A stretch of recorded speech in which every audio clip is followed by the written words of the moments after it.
Hello there, I'm Sarah, and my family has used Gentle and Classical Preschool 2 times now, and I want to share with you my review today. This is a very honest review. I was looking into Gentle and Classical and looked at so many different things online about putting the program together, or a day in the life, or a week in the life. I actually made a video of my own about a week in the life that I will link in the description box below if you would like to see how we first used this program.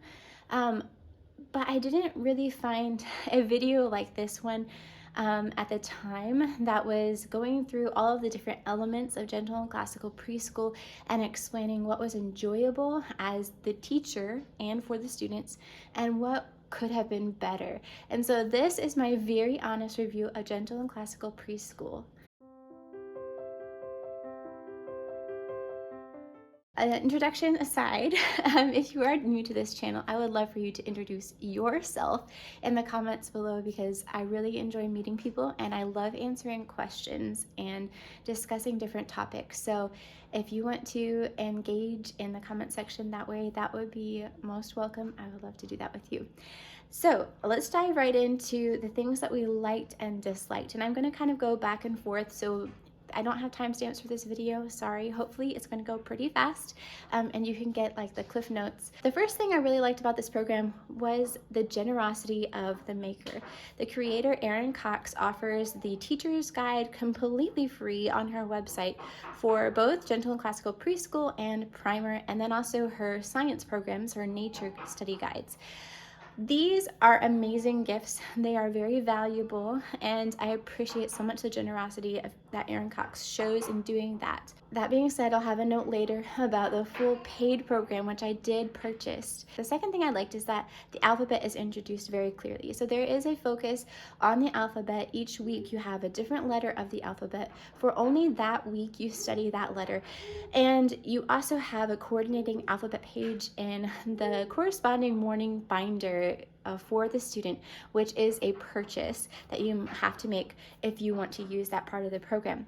What I disliked about this, as with many preschool programs that I have found, is that the alphabet is out of order. I understand why different programs do this, especially if they're following a certain handwriting program that follows the same format, but it still doesn't flow or seem to fit for me. I really like the logical order of the alphabet, and I feel like it's less confusing for a preschool student.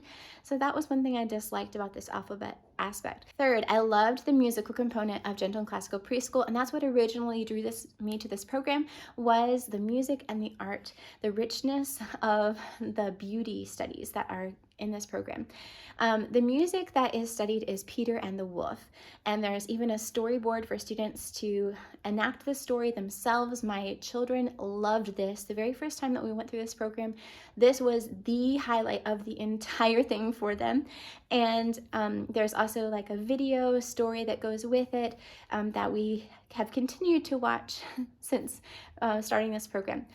What I disliked about this is that there is only one musical selection for the entire program, which is supposed to go over the year. And that is, for me, it just felt very repetitive. We love that song, but I feel like there could be so much more that we study, so much more richness that can be introduced in preschool. Kids love music, and or most of them in my experience do. And so I feel like that was a really big downside of the music studies. A thing that I liked also related to music is that there are songs for the Bible verses that we memorized, also catechism that's introduced, and the character. So there are even songs made up for different character things like obedience and listening skills. These are available through Spotify, and when I first started the program, they were available for free download, but now there's a little bit of a fee for purchasing. Those are great songs, and I enjoy them. We continue to use them. Nothing I really disliked about that part of the program. Art selections were another thing that I really liked. I love that this program studies different artists who are their work is very famous, especially the Impressionists that are in the Gentle and Classical Preschool. There's also Da Vinci, and the paintings are very familiar to me as an adult, so there's a little more that I can talk about with my children. That being said, there is a lack of activities or guidance with the art. There are different things in this program that you do study and kind of coordinate with the art, such as colors and counting, and you can talk about different elements in the paintings themselves. But there could be so much more. I feel like there could be like a discussion guide or different guiding questions, or even just a little bit of information for the teacher would be nice, just about the background of that artist. There is a whole handicraft side of the program I'll get to in a minute, but basically all that was done about the art, the paintings themselves, was discussion of colors, and that's useful. But even in preschool, I think kids are capable of a bit more in analyzing art. Something else I really liked was the memory verses. So I mentioned before that these have songs with them. The memory verses are short, they're sweet, they're very good ones for memorizing. What I disliked about this aspect of the program was there was lack of structure for Bible reading. There is a recommended Bible storybook.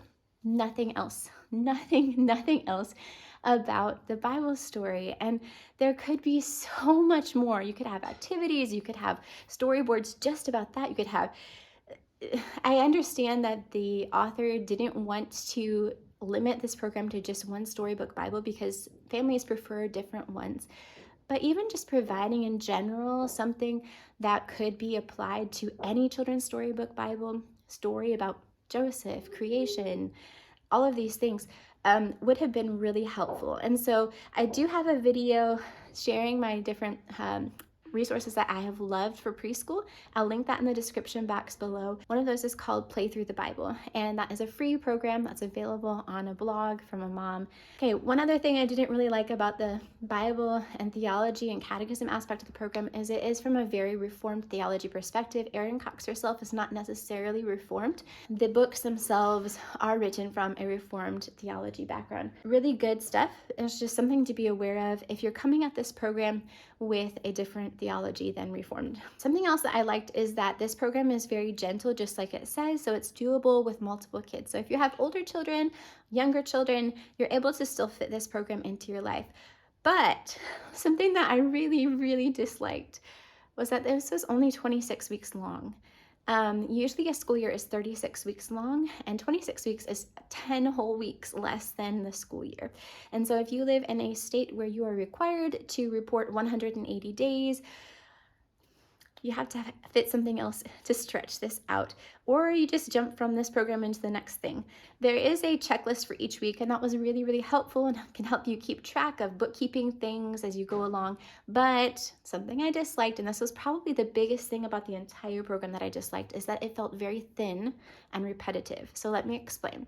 I didn't find the schedule that's sold separately from this program necessary at all. The pacing seemed off. We were repeating so much, which I understand 5 in a row repeats books as well, and you're reading the same book for the entire week 3 times, whatever.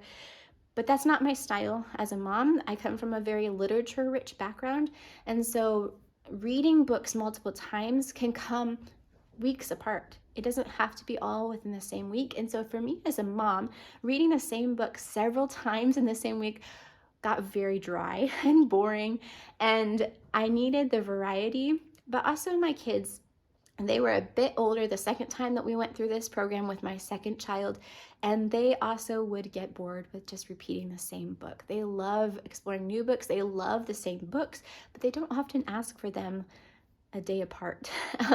And so this can be really good for this age. It was just something that personally I didn't like. And why I say that this program felt thin was because although it does have a list of other books that you can include that are recommended for different topics within the program, and I really appreciate that, and that is a very good point about this program, it just felt thin in that we weren't using the resources that are in the program extremely well. More on that in a minute. Jumping to a totally different topic, handicrafts. I like the idea of that. I like the practice it gives with fine motor and gross motor skills. However, the handicrafts included in this guide were something that I should have looked at a little more carefully before I bought all of the supplies for them. I went through the lists that are for each week which are really helpful. And I bought the supplies for those things, but I didn't actually look at the activities very well to see that there is like wet felting and a lot of other things that I'm not familiar with as a mom. And so I'm not going to be teaching my really little kids to do that because it's complicated for me as a mom to grasp. And so they're not easy necessarily unless you are a very crafty person, and they're not normal supplies or types of handicrafts for this age. So it just felt like a little off as far as skill level with the kids. Something else that I like about this program is that it stretches from age 2 to age 4, all of the preschool years. There are extras included for 3 to 4-year-olds. Those are specifically things about theology, and you can find those in a little box on each week's checklist. What I didn't like about this aspect was that the program felt too old and also too young at the same time. It was hard to fit it and pinpoint it for one age group, and that might be my own fault. However, because it's aimed at 2 different age groups, and some of the things are for 3 to 4-year-olds, the 2-year-old side felt very lacking, like there wasn't enough there. It felt very thin, like I mentioned before, and repetitive. Whereas with the older age group range, there were things like Big Truths for Little Kids that actually is a little more complicated than that age group even. My 5.5-year-old understands it. My 4-year-old, not so much. And so it did feel like even the resources for older kids were a bit beyond them. If you have a very mature, very gifted 3 to 4-year-old, it might be perfect for you. This was just my family's personal experience. Again, the many books that were listed in the Handicrafts guide, and also some extra things to do, some possible extra activities. However, what I disliked about this is that in the actual guide itself, not the Handicrafts guide, but the actual guide itself is just one book repeated again and again, as I mentioned earlier. And so that felt too repetitive. It felt very thin. And I feel like there could have been so much more. I love Mother Goose rhymes because they're so easy to remember and they teach a lot about language. I have a video comparing lots of different Mother Goose books. If you're interested, it's linked in the description box below. But one thing I really liked about this program was the choice that they had for their Mother Goose book. It's beautiful, it's big, it's colorful, it has a lot of different rhymes. However, what I disliked about this, and it was very frustrating to me, was that there's just one nursery rhyme per week. And so we're not getting actually through the entire book of nursery rhymes, which is so beautiful, but we're just being scheduled to do one nursery rhyme a week, meaning only 26 nursery rhymes out of, I don't know, maybe 100. And so it felt like there's such richness there. Why don't we just read through the book multiple times and repeat these rhymes rather than just repeating the same rhyme day after day after day for a week? And the point of that, I think, of the repetition was to get kids to memorize these Mother Goose rhymes. For me, it just wasn't a great fit. And my boys love to have the variety of the rhymes and have them repeated later on. Some of the rhymes also were not familiar ones to me, and I know that's very personal, but some of them were not the most famous. They just kind of fit more with the theme of the week or something like that. One thing that I really did like about this program is all the effort that I could tell that Erin Cox put into it, and making different aspects of the program really mesh together. Things from character fit with a story, and they reinforced each other, and that is something very beautiful, and I know it took a lot of work, and I really, really appreciate that.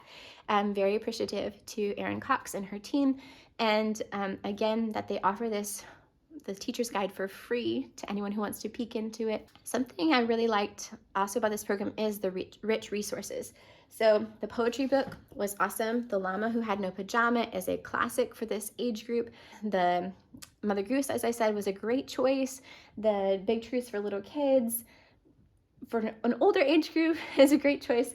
Big Thoughts for Little People, I think, was a much better choice for this age group, and very understandable for 3 to 4-year-olds. I'm so sorry if I seem so harsh in this, but this is what I wish someone would have told me before I began, is the program doesn't fully make use of any of those resources. So Big Thoughts for Little People, yes, every alphabet letter is covered. But Mother Goose nursery rhymes, most of the book is not. The Llama Who Had No Pajama, one poem a week, Lots of rhyme, lots of poems are not covered in the program. Big Trees for Little Kids only goes through a few chapters, and it's not picked up again in primer, so I don't understand why we don't go through the whole thing. It's just kind of left there. And maybe that is because some chapters are more reformed than others, and the author of the program wanted to make it more fitting for multiple families, and just figured if you wanted to continue on, go ahead. But for me, with the scheduling, I thought it's only 26 weeks. Why don't we have some more optional weeks with these things scheduled to finish them? Or why don't we have it like with a note each time that there's a chapter maybe that would be more reformed leaning? If your family is not reformed, maybe you want to skip this chapter, rather than reading the same chapter for several weeks in a row at times. That was frustrating for me. I loved and appreciated the memory statements and the visual support that's offered through this program. They are beautifully designed. There are memory statements for the memory verse, for catechism, for character, for also the books. So you are picturing which book you're reading during the week. And it's helpful for me as the teacher to pull those out and to put them actually in the book, so I'm marking the pages and I can keep track of what we need to read. It's also really helpful to have the structure of the guide with the checklist for each week so I can remember everything. But if you have watched my video about preparing Gentle and Classical Preschool, you can see that there is lots and lots of printing. And when I was going through the program, so many of those things felt unnecessary. So before I started, I thought, yeah, this is beautiful. We're going to use it. We're going to make a memory board, and you can do that. You totally can. Practically for my family, that's not how it worked. We put these on our fridge, and so many of them we read one time in the week, and I wasn't going to have my kids memorized. So they felt unnecessary, and like that was unnecessary printing and laminating. And so what I would recommend is if you go with this program, what you do is maybe use it one time without the laminating, or maybe use a week of the printed things and see what you actually use from that printing before you print the entire program. Also, if you don't want to print anything, I think you can totally still use the program. You don't need to print it all. Even the checklist guides, you could just pull up on your phone or your laptop and just look at those and write down the stuff in your planning notebook or whatever. Okay, one last thing that I really liked about this program was that it includes PE. So there is a brain gym book. That's really cool, and it does a lot of cross-brain connections, which are really important for building some great skills. But that book is out of print, at least when I checked, and it is quite expensive, actually. So I did end up purchasing it, and I resold it almost immediately when I saw how thin it was. It is a very small book, and the exercises are each like just kind of a story explanation. And so actually, instead of buying that book, what I could have done is I could have just looked online for some brain gym exercises on YouTube and completely skipped that big purchase. Thankfully, I was able to make the money back. But if you're looking to this program, I recommend not buying brain gym. Just look online. You'll get demonstrations, which for me are much more helpful than actually just illustrations of the kids doing the activities, not like step-by-step instruction or anything. Okay, so final thoughts before I close this. We doubled up on this program. We took it from just 26 weeks down to only 13 weeks, and it still felt sparse for us, for our family. We read a lot more than this program allows for, and because I was doing this with my two oldest sons, and we don't have like older children I'm taking through high school or doing more complicated subjects with, it was just too little for us. And so even with those doubled up weeks, it still felt a little sparse for our situation. And I was excited to reach the end because I felt like I was trying so hard and wanting something a little more fitting for our family. In the future, would I use this again? Probably not. I don't plan on using the full program again. I definitely don't plan on going through week by week and following the structure. Just the alphabet being out of order, some of the book selections, and just like I mentioned, things being repeated so much didn't really fit with us. And so I would use the things that I have printed out, some of them at least, like the Peter and the Wolf storyboard, we will definitely use again. The art pieces that I've printed out, some of the books, Big Thoughts for Little People, I would use for sure with this age group 2 to 4. big truths for little kids, I would definitely move to an older age range. So I wouldn't necessarily use all of these books for this preschool age. I would maybe move some of them more for kindergarten or first grade. If I could go back, I would not purchase like the whole package. I haven't even used the morning binder at all with my kids. It just wasn't something that we needed. Even by age 3, my second son, he was already familiar with all those letters. And we had other programs that we're doing handwriting with, and so it just wasn't necessary. So I wouldn't purchase the whole package. I would just get the free teacher's guide. I would print out the weekly checklist. That's the only thing I would print out, and it would be like 26 pages. That's all. I would create my own Peter and the Wolf storyboard. I have a subscription to Canva Pro. Even with a free Canva Pro use, I think you could probably make a storyboard for this. Not to discount all the work that went into this program, but just if I were being super economical and not purchasing anything that I would not use, that's what I would do. So I know I in the past have mentioned Gentle and Classical in my preschool plan video. Some elements of it will still be used in our family. Many elements of it will not be. So this is me just giving my personal review of Gentle and Classical Preschool. Hopefully it seems balanced enough. And if you have comments, I would love to chat with you down below. And I am so grateful that you joined me for this. If you would like to see my Gentle and Classical primer review that's coming out soon, make sure that you are subscribed and you have the notification bell rung. And also, if you would like to hear more about a program that I more heartily recommend, I'm going to leave my plain preschool reviews right here, so you can check those out and compare them to what I've shared about this program.